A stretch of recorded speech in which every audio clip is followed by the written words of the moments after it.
Good evening, afternoon, morning, everyone. And we have a great friend of the podcast. Not learned my lesson earlier in the fall of 2021, not to say old friend. We have a great friend of the podcast, Duane from the Yard-HBCU. And it's been a while since Duane's been on, but I'm just grateful to have him on again. Hey, I'm glad to be here, man. And you know already, I don't mind about being called old. That just lets you know that, hey, I'm still here. So I'm fine with being called old. I have no issues with that whatsoever. Yeah, no, I mean, some things get better with age, fine wine, cheese, you, Duane, Yes, well, thank you, sir. Thank you. But, I just get constantly reminded whenever I go into someone's campus or I talk to a student athlete and they call me sir. So, yeah, it's just that gentle and friendly reminder. So I'm warning you now, Omar, since no one warned me, it's going to sneak up on you. When that first sir you get is going to sneak up on you from out of nowhere. You'll have the signs probably like me where you'll have a couple of gray hairs here and there, but it's going to sneak up on you and you're going to wonder, how did I get here? And at that point in time, baby, it's too late. Well, let me tell you, I guess from the military perspective, I'm already getting that, young That's lieutenant, I'm right. already getting the sir. So it's like, I mean, like, man, I don't feel mature enough to be called a sir. I mean, I know it's what you're supposed to call me, but man, so even now it's a culture shock. But yeah, and enough of that talk. I mean, what an insane time it is for HBCU sports. I mean, it's really been heating up. Of course, we got like the basketball, of course, basketball season with conference play happening and heating up. But football's turning into and this is what I heard on HBCU Game Days podcast. It was becoming a year-round sport with like the scheduling and honestly the drama happening with the schedules. And we're gonna get into probably the biggest piece of drama that we had this week or this month even. And I'm sure all you guys listening know what game and what two schools we're talking about. But before we get into that, I guess the first kind of domino to fall that kind of led to this drama was kind of shocking news that the SWAC and Legion Field were going to have a trio of games in 2022, 23, and 24. Yes, sir. With Jackson State. I think it's Jackson State and Pine Bluff this year. And then 2023, they're going to have the Boombox Classic, Southern and Jackson State in Birmingham. And Duane, I want to know your take on these games moving to Birmingham. I know it's like not easy travel, especially for Southern fans and Pine Bluff fans to go to Birmingham for these games. Yeah, it's already come out from SWAC fans, especially fans from those two institutions, where they've already complained about why are we moving this game here. It would have been a little bit easier for them if the game was going to be played in Mississippi, or even if it was going to be a home game for them. I need to actually check and see to get more of an understanding on which game it would have been for both Pine Bluff this year and for Southern next year, whether or not it was supposedly going to be a home game for them, or if it was going to be a one that they would have to travel for Jackson for. But either way, the fans are going to have to travel a little bit further than what they normally would. I know they've already voiced their opinions about this game and the travel and the fact that, who is actually benefiting from this game. And, I just find it interesting that, well, let's just say I wasn't anticipating how much of a stir it was going to cause when they made that announcement in late January up until a week later. Well, the one thing I want to ask is the incentives too, because while reading the release itself, it looks like there's going to be at least $200,000 in incentives from Legion Field to the SWAC in 2022, and then the next 2 years after that, $300,000, and then listening to HBCU Game Days podcast, they mentioned that, event fees will not be a thing. Legion Field's going to staff those events too. And I think gate receipts are on top of those incentives. Do you think that is enough of benefits for SWAC fans, particularly Pine Bluff, Jackson State, and Southern fans to sort of, be happy with it in the next 3 years? For the fan base, no. For the institution participating, most definitely.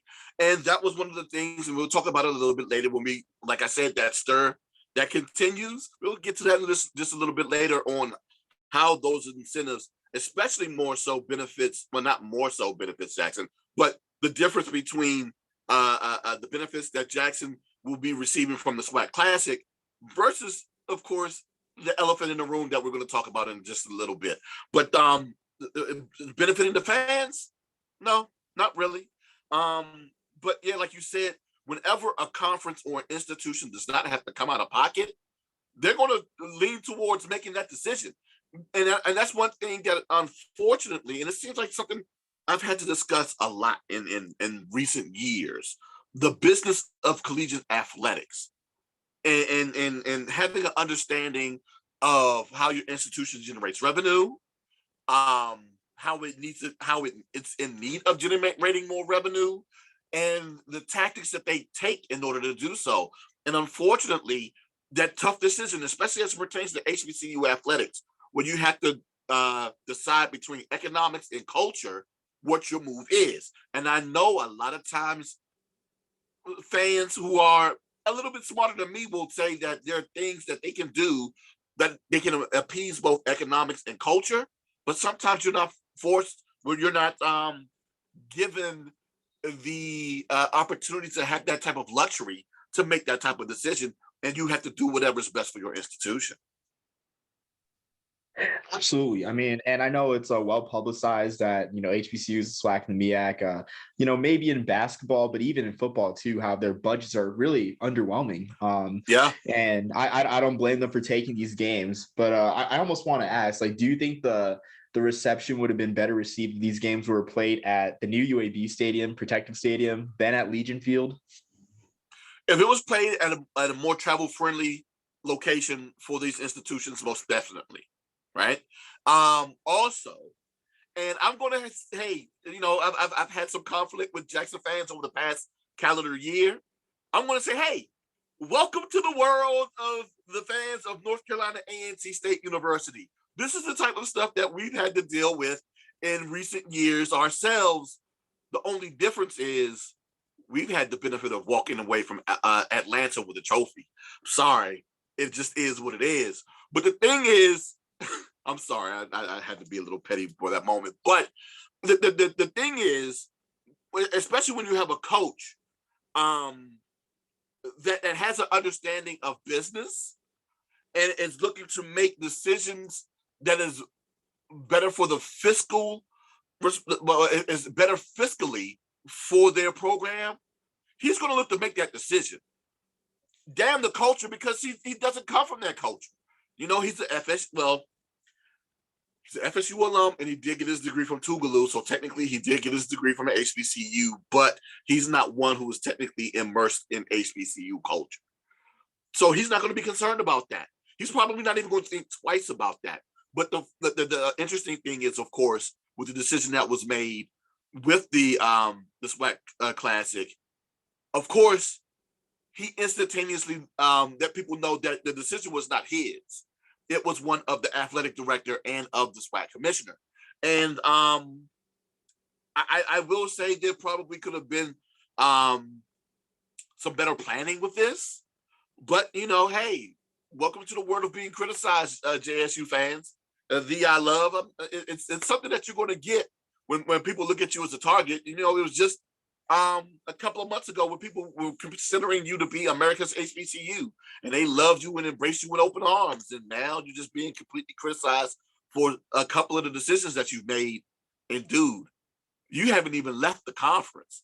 So just imagine if they decide to make that decision, what type of feedback they'll receive.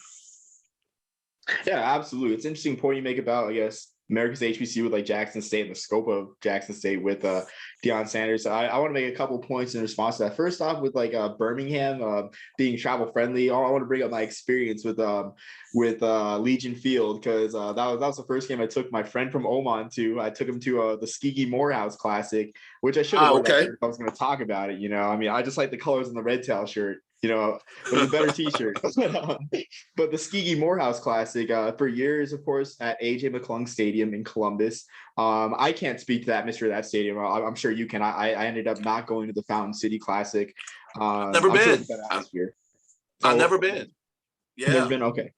Yeah, I'm sure it was a better atmosphere than Legion Field, because Legion Field this year on that Columbus Day weekend, pretty opportune time, a Saturday night in Birmingham.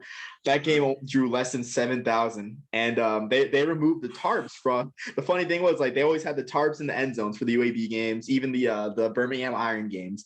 No tarps, 7,000 fans, and the atmosphere. I mean, man, I love me some HBCU classic. That's the one thing I miss from the South, just going to those classics. But geez, it didn't feel right with such a huge stadium and so many empty seats. So I will say that maybe if they moved it to, I guess, and I know it's hard with Protective Stadium being a UAB property and everything, but maybe a smaller venue helps that a lot, because I don't think these SWAC classics are going to reach a status of the Magic City Classic, not even close, especially the travel and play. My second point too about Coach Sanders making Jackson State sort of like that nationalized HBCU, and it sort of reminds me of Grambling in the 60s and 70s, where you have where they're going everywhere, because you look at Jackson State's schedule, heck, even I guess this year, not so much last year. I mean, they did play Southern Heritage Classic and Orange Blossom Classic, but you look at this year, they got the Orange Blossom Classic, Southern Heritage Classic, and they have the Gulf Coast Challenge, along with the SWAC Classic. That's 4 classics. It's as close a representation of Eddie Robinson's Grambling Tigers traveling as we'll get. I mean, going to Mobile, these just like big metropolises in the South, like Mobile, Miami. Heck, where else are they going? Birmingham, of course. Birmingham, and yeah. Memphis. Like, I just think that's a side effect too. And I mean, they're just a hot name. I mean, it just shows how hot of a name they are for HBCUs, because I mean, you don't think they could have moved I think honestly they could have moved a Alabama State game or an Alabama A&M, especially with the publicity that Aquil Glass is getting. But it's kind of crazy how you have a player with the stature of Aquil Glass showing out in the NFLPA Bowl, going to be playing in the nationally televised HBCU Legacy Bowl as well. How you have the brand name of Coach Sanders, and how that just trumps that. It's just amazing to me. Yeah, I just find it interesting, like you said, that they didn't think to move one of those other conference games, but that just lets you know, again, the planning or the lack thereof that they had when they decided to come up with this SWAC Classic, or the fact they just said, I'm starting to lean more so towards the fact that Jackson State said, damn the Southern Heritage Classic. We weren't necessarily making a lot of money there anyway.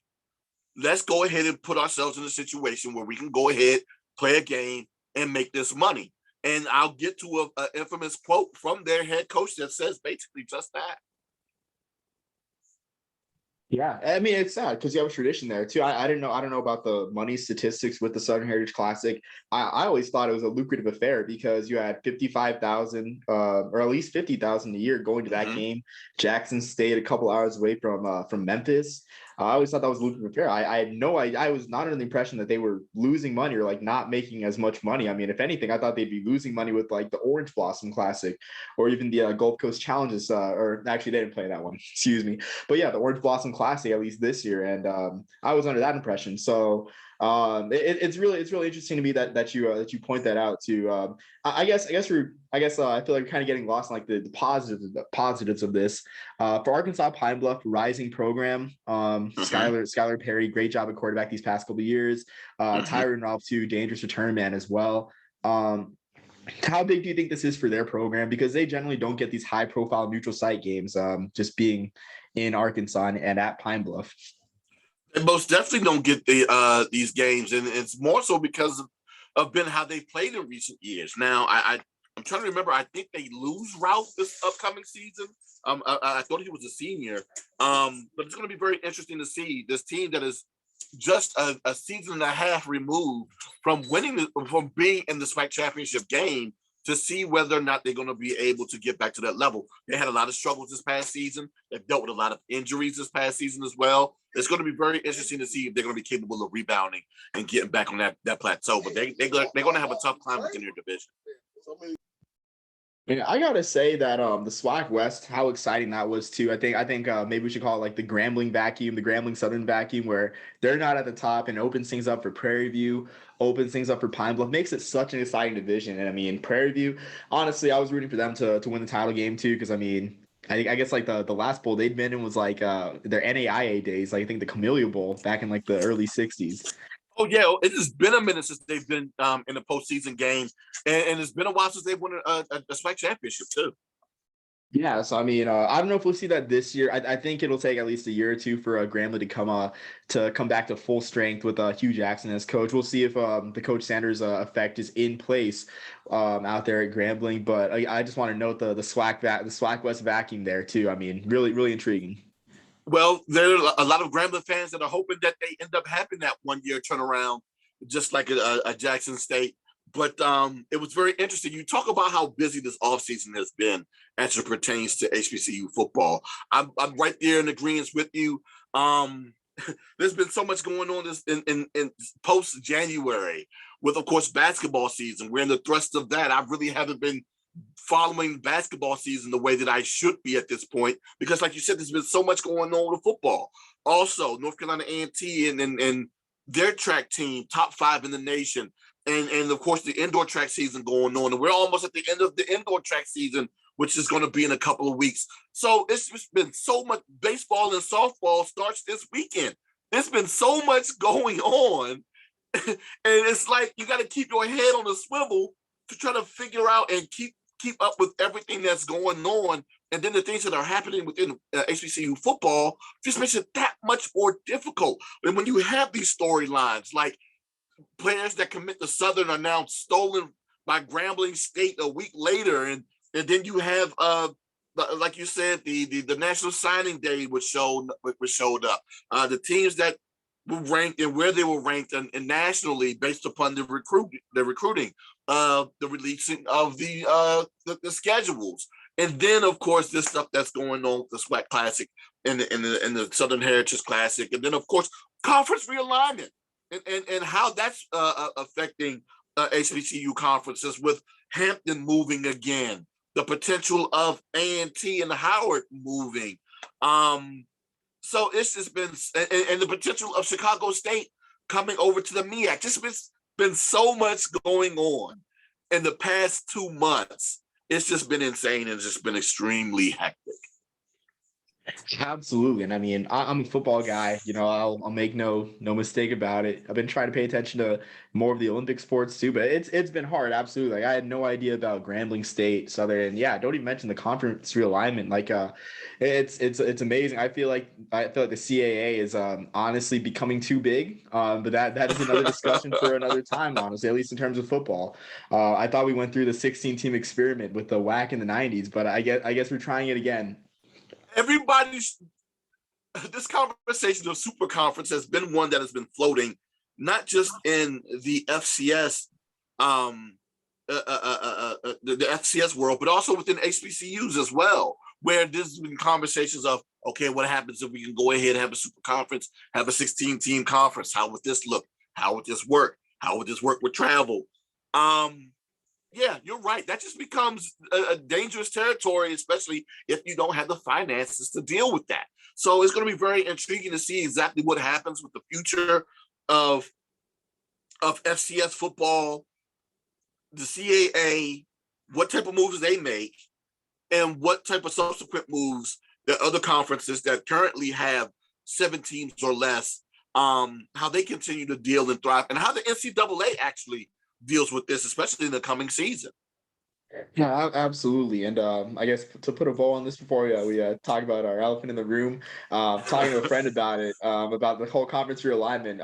I described it the best way a history major could. You see, the CAA is the hegemony in the region, and then you have all these fiefdoms. You got the Big South, you got the ASUN, you got the MEAC, you got all these fiefdoms trying to survive. Another benefit of learning history too. You can make accurate comparisons like that, but it's just troubling. I mean, how we have so many conferences fighting for their life, and just one conference sort of absorbing them all. It's really unbelievable. It's highly unbelievable, right? And of course, well, for the case of the Big South, right? The place where it's really hurting them, of course, is football because they currently only have 5 teams. But if you look at their other sports, they still have 10. So it's not like it's a situation where they're hurting elsewhere. It's hurting in the face of their conference. And the reason why I say it's the face, because that's the thing that everyone, in terms of your average collegiate sports fan, they look at when you think about collegiate athletics, which is football. So yeah, when your face is beat up, everybody just instantaneously thinks, damn, look at his face. But everything else is fine, but his face is messed up. So you're like, what you gonna do with your face, bruh? Nah, I'm gonna chill with this until we finally figure it out. And that's exactly what these conferences are doing. Like the MEAC, like the Big South. The OVC is another conference that has lost several teams. I'm trying to think, there's one more that is now below 6 as well. That has happened with the ASUN. Yeah. So that's right with their and I'm expecting them to do another. Well, do you have any idea what they may do? I'm still waiting to hear on whether or not they're going to do that that ASUN WAC challenge again or not. So I thought the WAC was perfectly fine doing their own thing as a conference, because I think they're adding UIW as well. Like they have more than enough members. I think they're in good standing too. They can pretty much poach from the Southland if they wanted. Heck, they almost got McNeese State before the Southland just bowed at McNeese State's door and showed them money bag. But yeah, I don't think the WAC has any incentive to do the WAC ASUN challenge in terms of travel again. So maybe we'll see an ASUN OVC thing, or I don't know. I mean, the OVC's got the Southland, which is kind of an odd couple there. So yeah, I don't know what their plans are.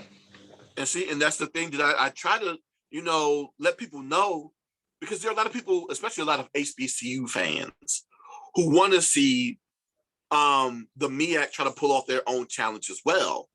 My question is, or not even a question, my statement is that doesn't necessarily benefit the MEAC though.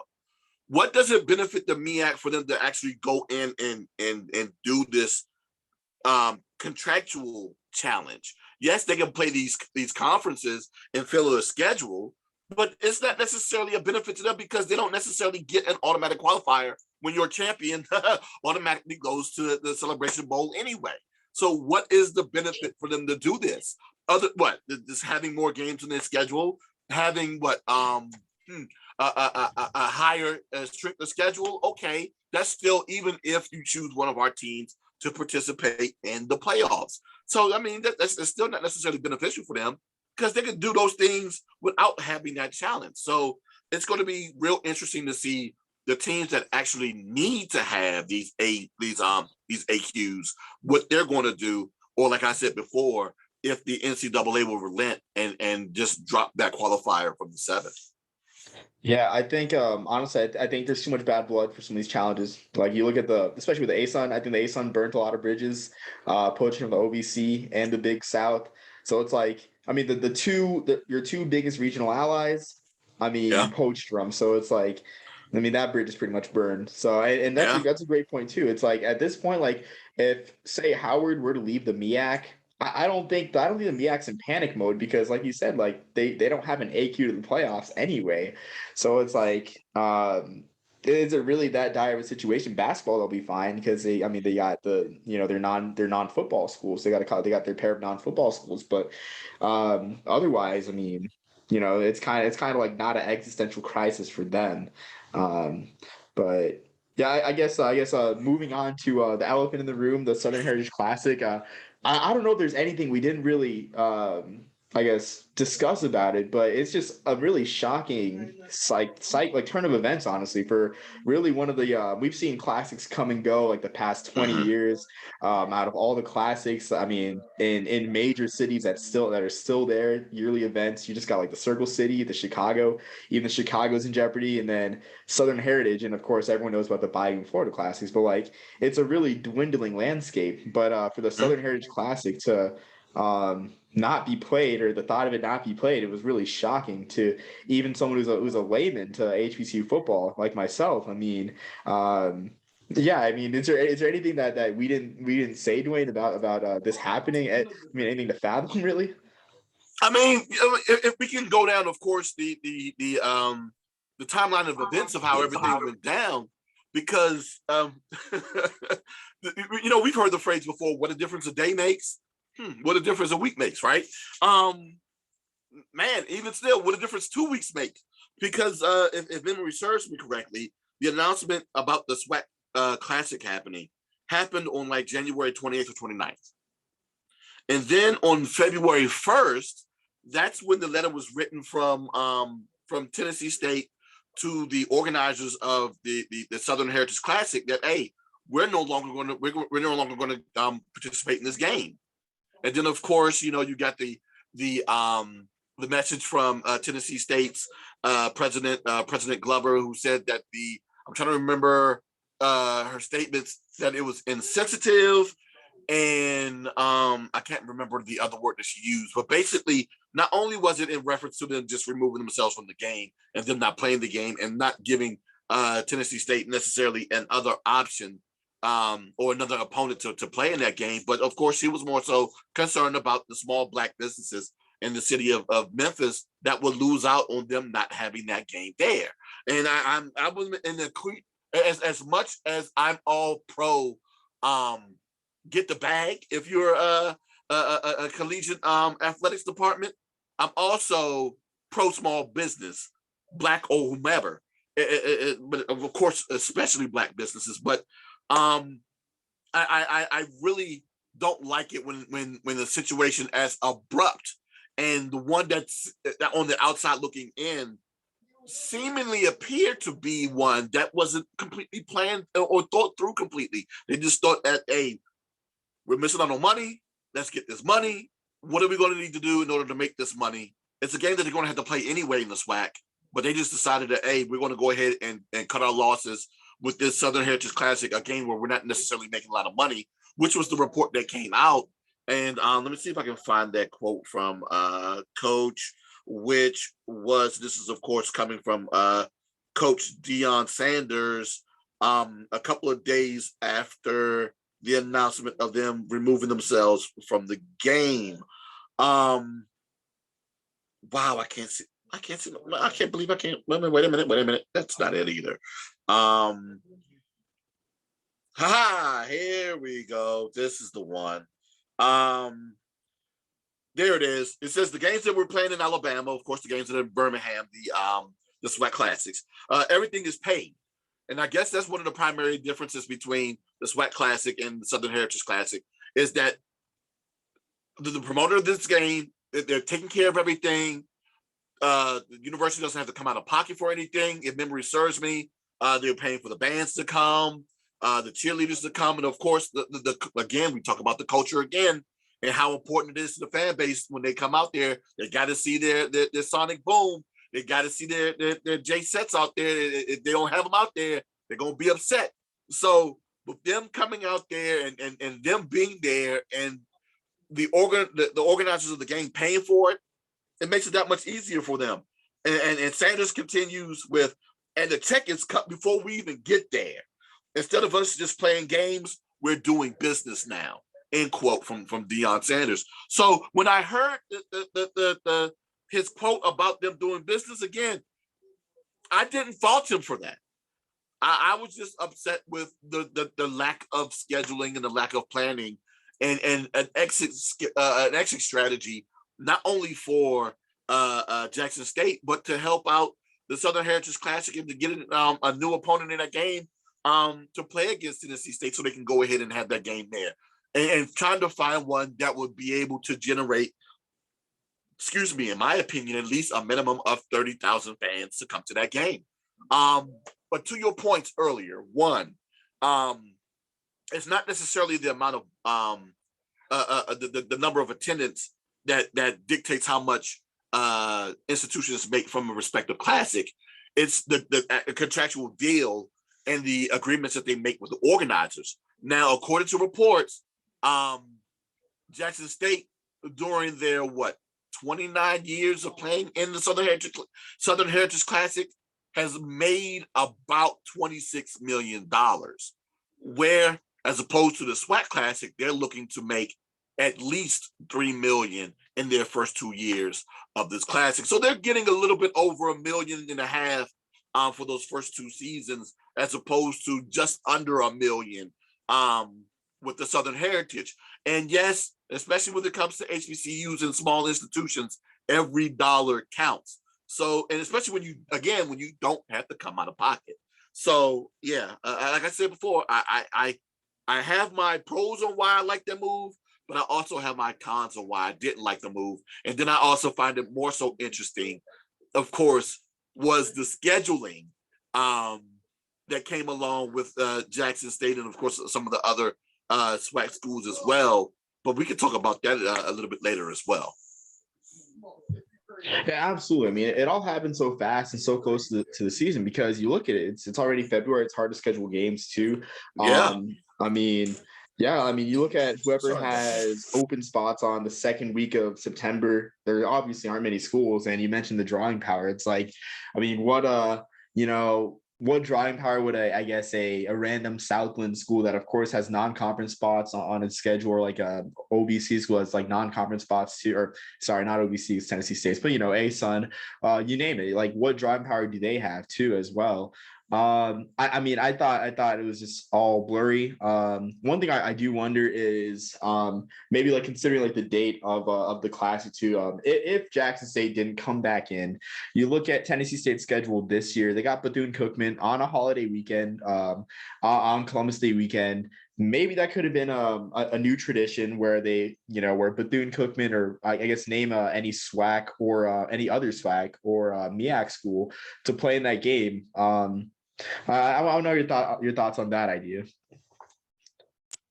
Well, again, to make sure that it was going to be one that was going to be beneficial for the organizers of the Heritage Classic, the Southern Heritage Classic. I want to make sure that the fans know that I know exactly what this game is. And to the city of Memphis, it's going to have to be one of a fan base that either travels or that is close to Memphis, or that is close to Memphis that is willing to travel.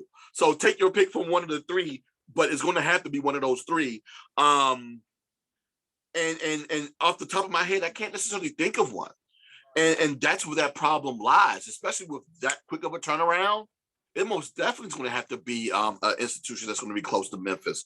But yeah, I just found it odd that the SWAC needed to make that game happen on that exact same weekend. I don't think that they needed to do that, because it was already a conference game anyway. The game was going to have to be played. You had your pick of what day that game is going to be. Just as easily as Jackson thought that they were going to be able to get out of that game, and as easy as they scheduled that game, they could have done that without having to drop out of the Southern Heritage Classic, which is why I'm like, you know what? They just thought they were going to get out of this game and get out of a contract that he just recently signed in 2019. How do you re-up a contract in 2019 and just say, hey, you know what? Oh yeah, we're going to get out of this. And listening to the director, I forget the name of the organization that organizes the Southern Heritage Classic. The gentleman's name is Fred Jones, if my memory serves me correctly off the top of my head. But yeah, listen to him and listen to his conversations. It looks like there's going to be some litigation that happens with this, because according to him, there was a breach of contract. So yeah, it's I want to see this on Judge Steve Harvey real bad. Either Judge Steve Harvey or Judge Joe Brown. It has to be a black male in order for me to make sure that this thing is handled in the right way.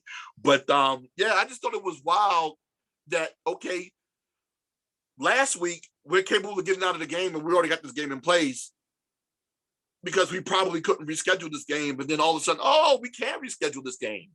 Really? Was it really that hard? You could have done that at the beginning without breaking the contract. Yeah, I mean, it's just nonsense, honestly. Like, that's what it comes down to. I will say my friends have given rave reviews to Judge Steve Harvey. I'm surprised by that, to be honest. But I mean, yeah, it's just really, really intriguing too. And I mean, what can you do when the demand for your product in terms of Jackson State is just so high? Like, I mean, yeah. Just the thought of playing in 4 classics in 1 year it's just mind-blowing to me. But yeah, it's just really a messy situation, and I wish like a school like Mississippi Valley State would have hopped in for that opportunity, because they're only 2 hours away. There can't be much to do. I'm not disrespecting the great people of Itabena, Mississippi, but they're I looked up the Wikipedia page, 2,400 people. There can't be much to do in Itabena. I mean, they must want to go to Memphis once in a while.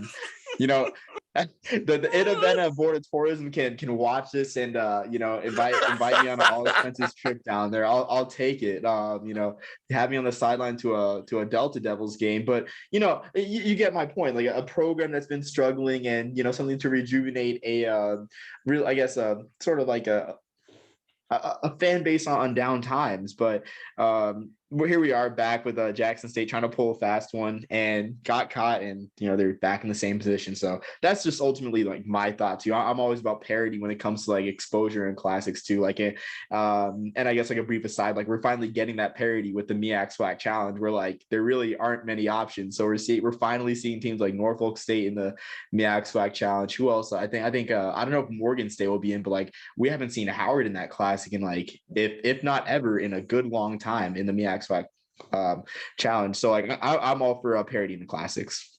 It's been never, and if memory serves me correctly, I'm thinking that they might be in it this year.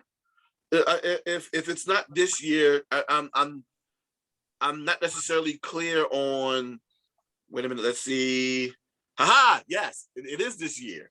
I knew that date correct. So yes, Howard does make their very first appearance in the MEAC SWAC Challenge this season. I just wish it would have been in a situation. Well, I mean, they do have a couple of players, but again, they don't have that marquee player like they used to have when they had Kalen Newton. And ironically enough, shout out to Kalen, who's decided to rejoin his former head coach. God, I'm about to call him Mike Howard. I know it's not Mike Howard. It's Mike London. Mike London. Yeah, over and William and Mary now. So yeah, he's decided to transfer again, and he's going to be back with Mike London down there in Southern Virginia. But yeah, this will be Howard's first time participating in the MEAC SWAC Challenge down in Atlanta. They have a huge alumni base in the city of Atlanta. The thing that I'm going to be intrigued to see is whether or not they turn out or not. Now, I know that they turned out for the New York Classic, the Big Apple Classic that they used to have against Morgan State, but their attendance numbers weren't that great during their own Nations Classic, Nations Football Classic that was there. It's here in DC, and they've never gotten over 20,000 in either the Nations Football Classic or the I know. Howard fans are killing me right now for the service, the service classic, the honor and service. Truth and service. Truth and service, yes, because I know that's their motto. And I know Howard people are killing me right now for not remembering your motto. I'm sorry, I don't remember your motto. So yes, the Truth and Service Classic, those numbers, they never reached over 20,000. So I'm intrigued to see if that's going to be a situation that they face again, but they're playing at the Georgia State Stadium. I think that seats around 20, so it's going to be a good look if they can get somewhere between 15 and 20 in there again. But let me see, who do they play this year in that game? It is going to be wow. Yeah, if I can read a little bit faster, right? Yes, it's Alabama State. So they play against Alabama State in that game. So I'm looking for Bama State fans to travel to Atlanta. And then, of course, you already have that huge Atlanta alumni base of Howard alums down there, too. So I'm going to be intrigued to see whether or not both fans actually come out to check out this game. Absolutely. I mean, and again, I guess with the point like Alabama State, easy trip down I-20, then south to I-485. Just throwback to last fall, just knowing those roads and everything. But but I think honestly, like it'll be more if there is a good showing, it'll be more of a, I guess, Alabama State showing, in my opinion, too, because it's just right there just to balance it out. But I mean, Howard is a brand. For sure. I mean, but again, that parity, whether it's by choice or not, it's good to see, for sure. And I think I think we've hit everything really that happened, unless I'm missing something, Duane. No, I think that's everything. It's just been the back and forth on who was responsible for coming up with this deal for breaching the contract, the fact that it's a breach of contract, the fact of how TSU found out, because they found out from national schedulers. Jackson State didn't even inform them. They found out from someone else, found out from a third party. How crazy is that? So yeah, the fact that this entire thing, we've seen this roller coaster go through with the Southern Heritage Classic, and I'm just intrigued to see. It's not if, but when. The name of the corporation is the Southern Merit Corporation. Again, that is headed by one Fred Jones Jr. Yeah, I'm just going to be intrigued to see when they decide to go ahead and place charges on, well, what type of legal ramifications they actually go through with Jackson State. Absolutely. I mean, I wouldn't say I'm excited for it, but I am intrigued as well as to see what consequences too. And I guess if that ends up being an ultimate, like, I guess, profitable outcome for both TSU and the Southern Heritage Classic, this litigation, if it happens, it should be interesting too. I mean, it's just wild. I mean, I know it sounds like a broken record, like all this scheduling drama too. And to be quite frank, it's taken away from the other sports, the other athletes that are working hard, in their seasons, as their seasons are either beginning, whether it's softball and baseball, or coming to a close with men's and women's basketball. Like, I really feel bad for those athletes. Yeah, conference tournaments are right around the corner. CIAA tournament is 2 weeks from now. The MEAC and the SWAC is going to be the following week. So, Division twos are in a couple of weeks. Division ones are in a couple of weeks as well, or that following week. But my God, it's just been the amount of attention of the recruits. Who's going where? Who's being stolen from where? And God, don't forget about the head coach hirings as well, because we had a few of those, both on the FCS and on the Division II level as well. We've had a couple of Division II hires over there at Fort Valley State and over at Clark Atlanta just yesterday too. So you had the coaching hires, you had the player signings, you had the schedule releasings, you had the judgment of the schedule releasings, and who they're going to play, who they're not going to play. How strong is your schedule? How weak is your schedule? While in the background, unfortunately, basketball has been rolling along, and we've had some wonderful seasons from a few of these institutions. Yeah, absolutely. I mean, just so much going on too. And I don't think it's going to cool down. I mean, it doesn't look like it's going to cool down in the coming months. So no, it's not. No, it's not. Just like you said with, and I'm happy that this initiative, whatever you want to call it, it's been going on with the HBCU combine that they had just a couple of weeks ago at UAB, and then of course the HBCU participants in the various all-star games, especially with the NFLPA Collegiate Bowl and the East-West Shrine game and the Reese's Senior Bowl, and then of course you have your HBCU Legacy Bowl, which is coming up not this weekend, but next weekend. And then, of course, the combine is going to be a week or two after that with 4 HBCU alums participating in that too. So, that football ball is going to keep rolling. And it doesn't matter who's in his way. Hey, either keep up or move out the way. Yeah, exactly. I mean, I think you stated that. So I got nothing more to add to that. Yeah, just I mean, if you want drama, everything scheduling, if you're a scheduling nerd like myself, just tune in to Duane's Twitter page, the Yard-HBCU, other HBCU commentators too. Like you got HBCU Game Day, of course, well-known one, HBCU Sports as well. Just so many channels for, just as great, these great events happening, honestly, great, entertaining, intriguing sort of happenings in college sports. Most definitely. You're going to find an outlet out there that caters to how you like getting your sports news. There's going to be someone out there that caters towards it. Be it, like you said, HBCU Game Day, HBCU Sports, BCE, Dr. Cavill, the people over there at Onadan, and then God, Off Script Sports on YouTube, and there's just so many. God, is it? I